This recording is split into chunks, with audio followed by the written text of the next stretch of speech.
Hooray! All right, so basically, I want to talk a little bit about kind of what is this problem that we're thinking about solving in immunology, and think about some key pieces and hallmarks for it.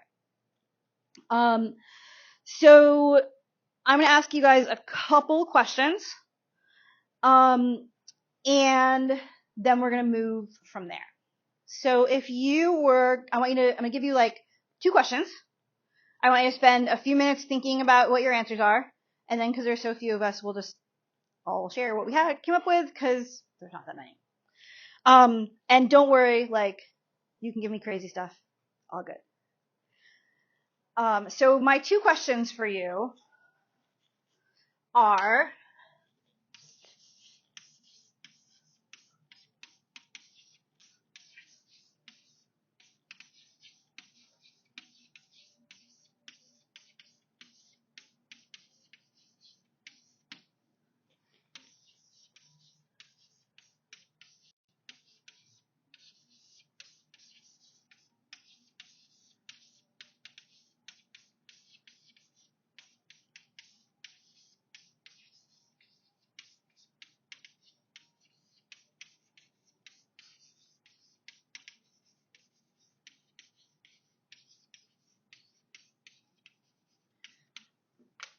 I want you to give me a very basic idea of, what do you think is the immune system? What's it about? What's its point? Obviously, this is something that we could like spend and will spend an entire semester discussing, so it's not like I want you to, get super stressed out about this, but let's think about what it is. And the reason that I'm asking you to think about that is because we're going to think about sort of the big picture of what we imagine versus some of the details. So to be honest with you, I'm kind of expecting that some of what you say is going to be wrong. So don't be stressed. And then what are 5 things that could happen in your life? Either now, in the future, whatever, that could happen, that have happened, any of those that involve your immune system. Perfect. All right, so let's start out with the things in your life part, okay? What kind of things did you guys come up with? Yeah. Okay, so you might be diagnosed with some kind of immune disorder. Is that an immunodeficiency or autoimmunity? Okay. Okay. So the reason why I asked is that sometimes your immune system can work too much and be autoimmunity, and sometimes it can work too little and be immunodeficiency. So you could have immune disorders either direction. Okay? What else we got? Yeah. Transplants. Okay. A lot of people don't think about that, but absolutely. Transplant immunology is a pretty major field, or subfield in immunology. What else? Okay, so when you have sort of symptoms, particularly from sort of an infectious disease, that's probably involving your immune system. Yep. Allergies, the bane of my existence. Totally. Yeah. Vaccines. Yep. Okay, so you might have some immunity passed from your mom, that might happen during pregnancy. Yep, David. Surgery or certain medical procedures. Why is that involving your immune system? Because you're exposing parts of the body that would not normally be exposed potentially to pathogens. Okay, so you can kind of think of the pathogen exposure. I ask you that only because I could probably think of like multiple reasons, so I was trying to figure out which direction we were going in. All of them are fine. What else? Yeah, Brooke. Okay, so sort of protection from having an immune response to something before. Any other time your immune system is like doing something? Yeah. Yeah, if you get hurt, like inflammation, that is a whole thing that is I could talk about that I'll mention a little bit more about, but it's how exactly that works. Of how do you get inflammation when you twist your ankle, when there's no microbe involved, and we kind of have some ideas for that, but yeah, absolutely, the question of sterile inflammation is definitely an issue to think about. Anything else? Yeah. Okay. Okay. So yeah, so thinking about kind of other foreign objects that might be, whether they would be attacked by the immune system. Yeah, David. Tattoos. Yes, there is a whole really cool, interesting thing where the only reason tattoos persist is because of how your immune system tries to deal with them. Yes.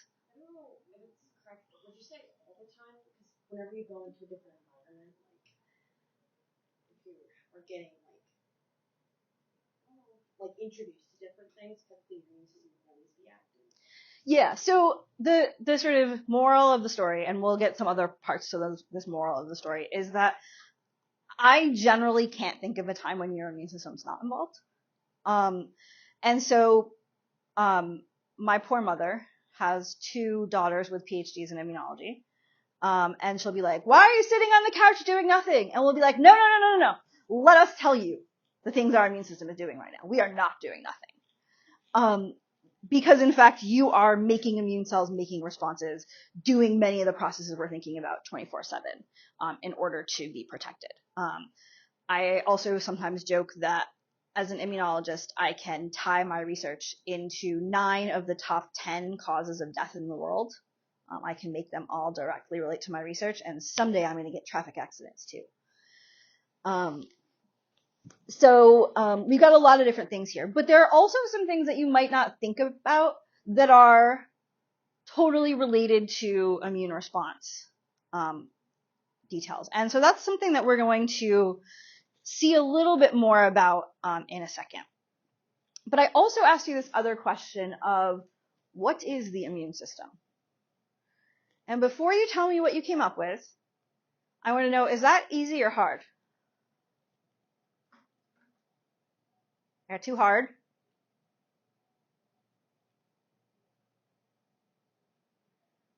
Got some meh faces? Okay. If I were to have asked you the same question, but instead of saying what is the immune system, if I would have said what is the nervous system, would that have been easier or harder? You think it would be harder? If I asked you what the nervous system is, what would you probably say? Yeah, Brian. Yeah, you'd probably say the brain and the nerves, right? If like you had to give a quick definition of the nervous system. If I said, what's the cardiovascular system? What would you say? Heart and blood vessels? So was it easier or harder to set than those, compared to those 2 things, to say what is the immune system? Harder. Did you come up with, just like you said in the cardiovascular and the nervous system, you basically like listed a couple key organs or a couple key structures, right? When you were answering your question of what's the immune system, did you just mention a structure or organs? No, not exactly. So you can notice that it's a little tricky here to think about what exactly you might think of as the immune system. So let's hear what you guys came up with. Who wants to be brave and volunteer first? All right, David. A group of organs and cells that protect the body from microbes and help regulate your body's homeostasis. Okay, a group of organs and cells that protect you from microbes and regulate homeostasis. Pretty good. What else we got? Yeah, Brooke. It's okay. I said body's defense to foreign substances, pathogens, anything. Okay, body's defense against foreign pathogens, substances, anything. All right, awesome. What else we got?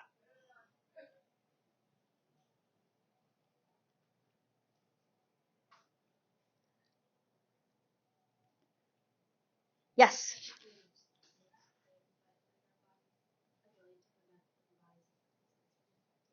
Okay, our body, so you mentioned the ability to prevent. So you've got prevent in there, you've got foreign bodies and substances, and you've got infection. So those are all actually really interesting terms that you've used there. So that's cool. What else we got?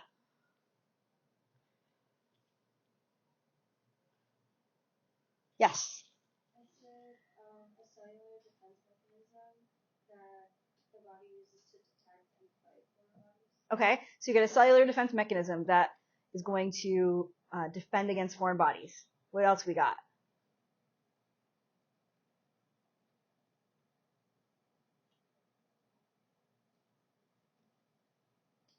Yes. I feel like mine's kind of the same, but I just That's okay. Your body's defense system against itself in the outside environment. Okay, so your body's defense system against itself in the outside environment. Sounds good. What else? I got two more people, so. You pretty much just said first two people said just that like it's to protect the body from foreign or dangerous microbes and also to like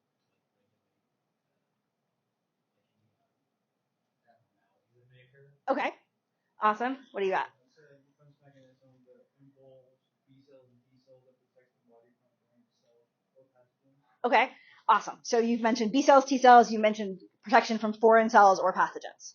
All of those are great descriptions. And I mentioned some of this because I think immunologists have been tweaking the way we describe the immune system over time. I think that in general, we often would use something like this. This is actually the first sentence of your textbook. Where they say immunology is a study of the physiological mechanisms that humans and other mammals use to defend their bodies from invasion by other organisms. So that seems like legit, right? One other definition that I really like is, this one's kind of long. The immune system is our sixth sense that in unknown to us in mysterious ways is protecting us from harm. It has a network of cells, molecules, organs, and a circulatory system that are fighting off invading organisms. And so that gets at the fact that it's not just like one organ. If I asked you to point to your immune system, you're not going to be able to point to your immune system really well because your immune system is involved in all sorts of parts of the body. So it gets a little tricky. But immunologists have been thinking more and more about the immune system as sort of our general homeostasis system as well. And ways that, as Brenna mentioned, we also are sort of looking at self, or we're trying to make sure that sort of other types of injuries aren't happening. And so that's something that we really want to think about. But if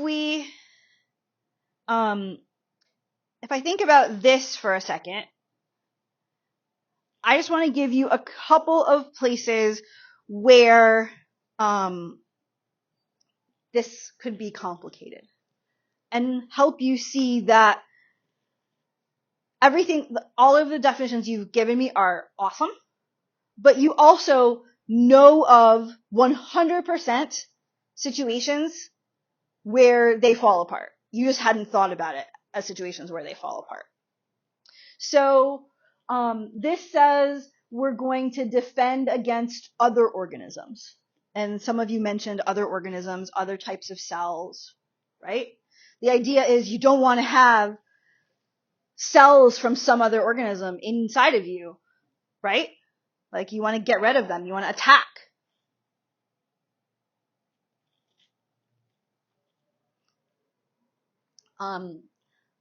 Cows are other organisms, as are tomatoes, and as is wheat. What else is on there? There's lettuce, I think. That's a whole bunch of stuff from other organisms right there. What would happen if you had an immune response and had attacked foreign stuff from cows in this situation?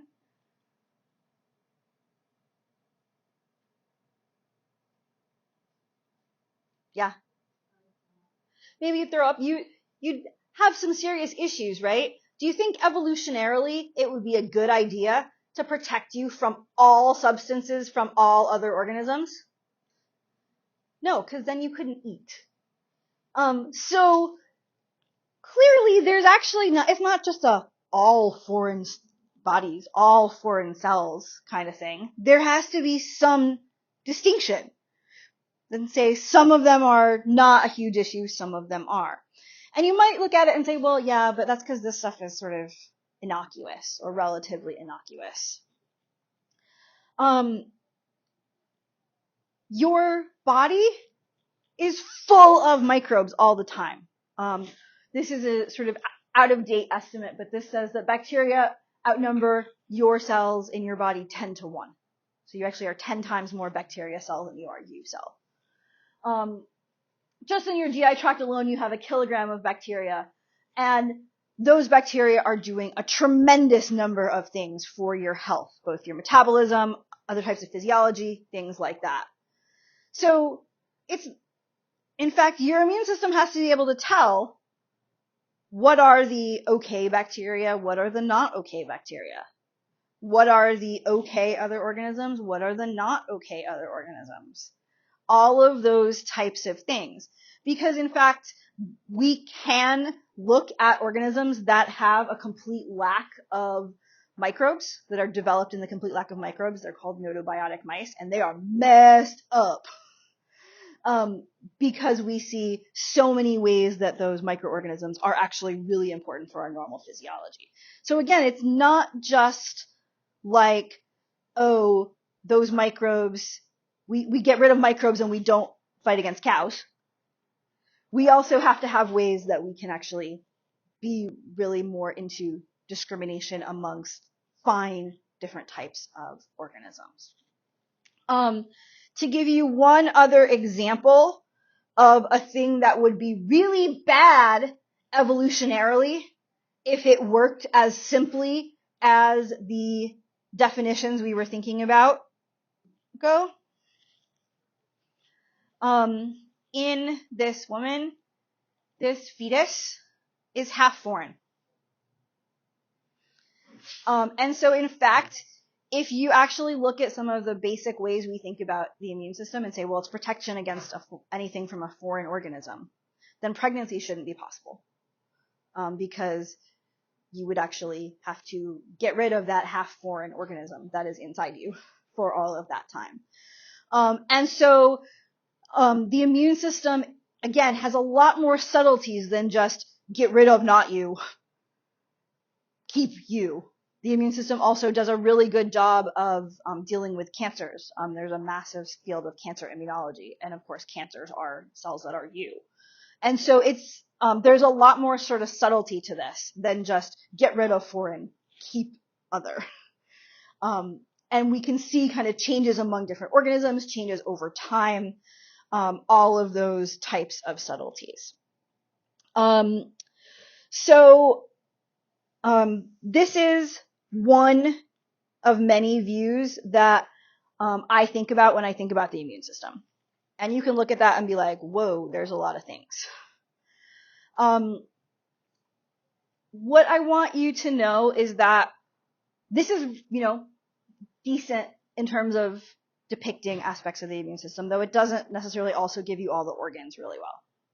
But what I want you to see is how interconnected all of these pieces are. And that is something that can be a little bit of a challenge, both for me in putting together this little schedule and for you guys in thinking, because all the parts are talking to some other part. So how do I pick somewhere to start? I've kind of had to take this and smush it into a line. One of the reasons I mention this is because today, but also especially Wednesday and in lab on Thursday, we're going to be doing a lot of like cast of characters. In some ways, it's not the world's most exciting thing, but we got to know who the players are so we can start knowing who's going to be talking to whom. Because wherever I choose to start, there are going to be interactions with a lot of other things. I will also tell you that we as immunologists have figured out lots of ways that we like to divide this up. And so you're going to see different ways that we like to divide it up. Know that it's not like the cells know, oh, I'm in this box. I'm only going to do things of this box. These are divisions we made up in order to try to make some sense of all of this complexity. So there are plenty of times where cells are not going to follow the rules. there's one other thing I sort of want to mention really briefly. If you were to ask other biomedical scientists about immunology, so if you were to think about whatever, or really any other biologist, tell me about immunology and what goes on in immunology. This is sort of a common take-home message that you would get. And note that this is a fabulous article, by the way, is entitled "Immunology is Where Intuition Goes to Die." And so I point this out because you are going to, throughout the course of this semester, hear some things where you're like, no, that doesn't make any, no, she's lying. She's making that up. There's no way you would ever have a body system that does something that ridiculous. But in fact, yes, you do. I can already tell you there's this one day on the syllabus where I'm going to do, this is what's going to happen. I'm going to say, and then this process happens and it is random. Someone's going to raise their hand. When you say random, you don't mean random. Yeah, no, random. But it's not actually random, is it? No, it's totally random. Are you sure? Yeah, I'm sure. And we're going to go back and forth for a while because you're not going to believe me that one of these processes happens as randomly as it does. In fact, a bunch of these processes happen really randomly. The author of this piece also had a tweet around the same time that he published it, which is this. And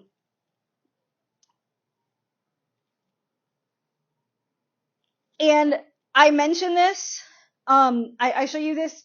I used to actually have a mug that had this quote on it. I mention this because do we love our acronyms?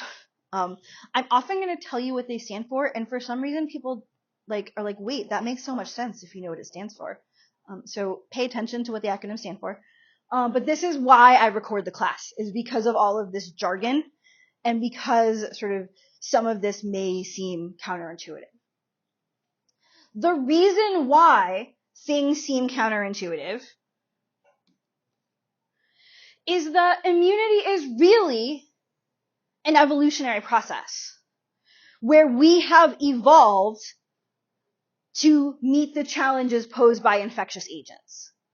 This is one of those things where, in some cases, I'm going to tell you something and you're going to be like, oh my gosh, that is a terrible way of doing this. That's the most inefficient thing I've ever heard. And I'm going to say, yeah, you're right. But it's what evolution could make with the tools that it has. And so there are going to be many, many times where you're going to look at something and be like, I could design something so much better. And yeah, you totally could. But we have to think about what were the evolutionary pressures and what were the evolutionary pieces that were available in order to make this happen. So, realize that evolution is going to sort of be modifying products based on what it has, transforming and creating. And in fact, there might be different solutions from different organisms. The reason why I specifically want to mention that is that generally when we think about immunology, I guess I'll do it this way. We could think about every organism in the biosphere.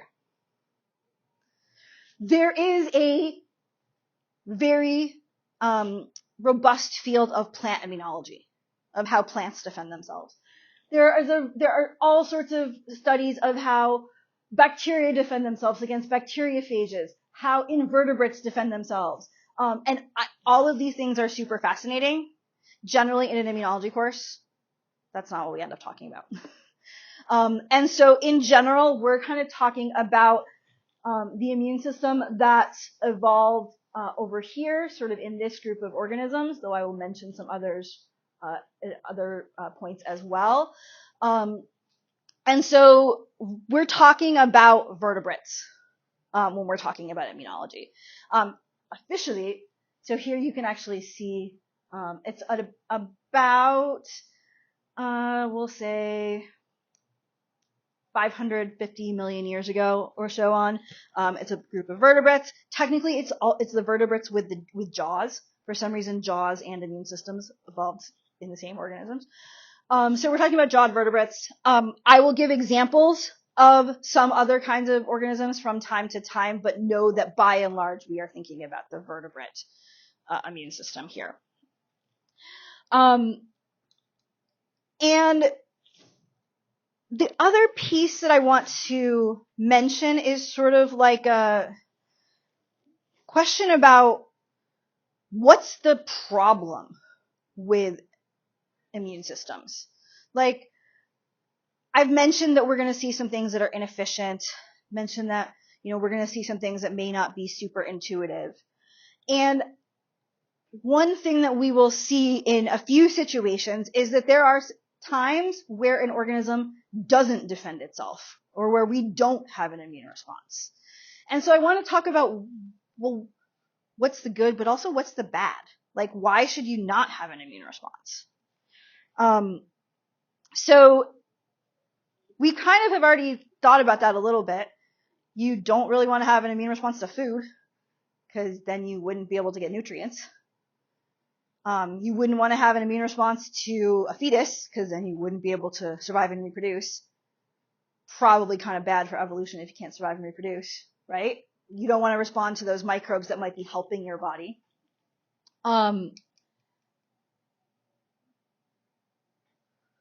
But if we think specifically about sort of a pathogen that might be damaging the host, is there any downside to defending yourself? The answer is yes, there's two. Why not defend yourself? Yeah. Be very taxing on resources. So one issue is that it could actually be really taxing on resources. And so just to show you, when you're not making an immune response, most of your resources, which is the bar on the left, go towards growth and reproduction, right? Like becoming big and strong, maintaining what you have, all that stuff. Like that's where most of your ATPs, most of your carbon, most of the sort of metabolic work goes. When you're doing an immune response, basically all you're doing is immune response. You're not going to grow. You're not going to reproduce. You're not going to do anything else. You are now putting all of your energy towards immune system. The immune system is in fact incredibly energy intensive. And so ecologists have actually been thinking more and more about sort of immunology as part of something called life history theory and this question of, well, when do we actually have defense? And are there times when it's important to not have defense? Are there times when you should shift your resources away from defense, or are there times when you should shift them towards? And so one of the problems is it could be a resource thing. It could take up, you could use those ATPs to get much taller than I currently am instead of making some kind of immune response or whatever else. So that's one potential issue. But there's actually another issue. There's one other reason why it might be a problem to defend yourself. Yeah. So the other problem is if your defense isn't like totally 100% perfect, which really nothing is, you also might lead to some damage to the body. So people often think, oh yeah, the host kills the pathogen hurts the host hurts the pathogen. The end. But in reality, you're actually going to cause some damage to your host tissues in many cases by having that immune response. And so you have to have this trade-off of what's the right amount of resources to spend on defense? What's going to keep me healthy? What's going to keep me from having too much collateral damage? And these sort of different constraints are the constraints that that your immune system evolved within. And so some of the things that you will see are things that are really good at helping us with an immune response that kind of fits within these parameters. But if you were trying to design it, would not have ever been the way you would go. In particular, to give you one example, it's actually from that same Mark Davis speech that I quoted earlier. He pointed out that infectious disease is a really, really, really big selective pressure because it could kill babies. Microbes could kill babies before they can survive and reproduce. And that's a much bigger selective pressure than, say, a predator, because the predator is probably not going to kill you right away. But old age is like not that big of a selective pressure because you would have already had time to survive and reproduce. And so, yes, you're going to do everything possible, even if it's wasteful, to protect babies against infections. But to protect old people against autoimmunity, maybe not. We'll let that problem slide, because if we can do something that's going to protect babies against microbes and against infectious disease. And so you'll see in some of the things that we talk about this semester, you'll be like, there's an obvious flaw in this plan. Everyone could get autoimmunity from that. And my answer will be like, yep, totally. So know that these trade-offs are definite things that your immune system is dealing with. So the one other thing that I want to mention, a couple of you guys mentioned this really nicely, is that oftentimes we're going to think about the difference between the terms infection and disease this semester. And so infection is a situation where a microorganism is established and growing within a host. So infection is when you have a microbe in you. Disease is when you are out of homeostasis, or you can see damage or injury to the host that impairs function. Sometimes we will have microbes in our body. We will be infected, but we will not have any damage to host function. We won't have any symptoms, so we won't have any disease. One way I could say that is that those microbes that are in my GI tract right now helping me digest my breakfast, I'm infected with those microbes. They have colonized me and are established and growing within me, but I don't have a disease because of them. They're not making me sick. They're actually helping me. You could also imagine situations where, say, if someone had asymptomatic COVID, they are infected with the virus SARS-CoV-2, but they don't have disease. They don't have any symptoms. And so in some cases, we're going to see trade-offs where the body might allow infection to happen, but prevent disease, or kind of distinguish between those two things. So sometimes we're going to think about what's happening after infection. Sometimes we're going to actually think about what happens when we go all the way to disease. In general, we're talking about infectious disease, so disease that's caused by pathogens, not like when you break your leg. Though I come up with ways we talk about breaking your leg. Note that just because you come in contact with the microbe, it doesn't mean it's going to infect you. I often stand under the air vent. I am definitely coming in contact with microbes as they are falling on me from this air vent. I am not getting infected necessarily with them. Those microbes aren't establishing and colonizing in me. And just because I'm infected with something doesn't mean I'm going to have disease. So these are going to be sort of pieces that we're going to have to think a lot about. The other big thing that we're going to have to think a lot about are the types of microorganisms that are out there. And so there are 4 kind of big types of microorganisms that we want to think about. They are viruses, bacteria, fungi, and parasites.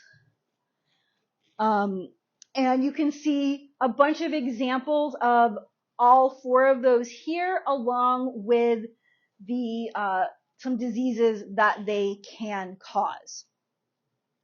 Each of these different microbes can lead to different issues, and they also lead to different challenges for the immune system.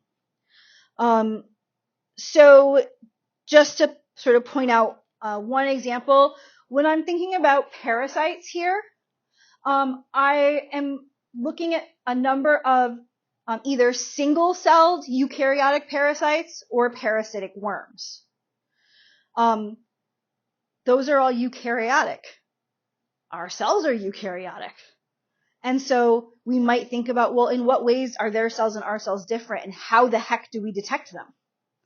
Similarly, fungal cells are eukaryotic, as are our cells.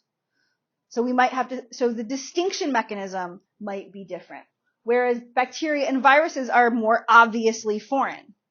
Bacteria and viruses are also a lot smaller than our cells. Whereas parasitic worms, these are hands. And this is ascaris. This has come out of someone's GI tract. So you can see the parasitic worms and how big they are. Dealing with that versus dealing with a virus that is 1/1,000,000th the size of your cell is going to be really different.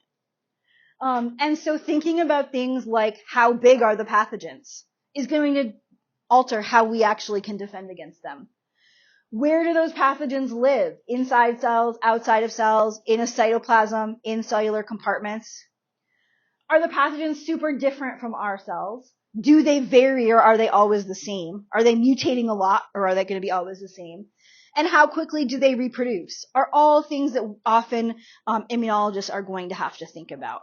And so these are things that we're going to often imagine when we're thinking about different types of pathogens, and we're going to realize that different strategies are going to be necessary for big versus small, or cytoplasmic versus extracellular, or things that mutate a lot versus things that don't mutate a lot. And so we're going to have a lot of different strategies in order to fully make an immune system that deals with all of these things. On Wednesday, I'm going to start dividing up the cells and organs of the immune system. So we kind of get a cast of characters that will also be involved in Thursday's lab. And then we'll be able to go from there. So I'm excited about the semester and hope you are too.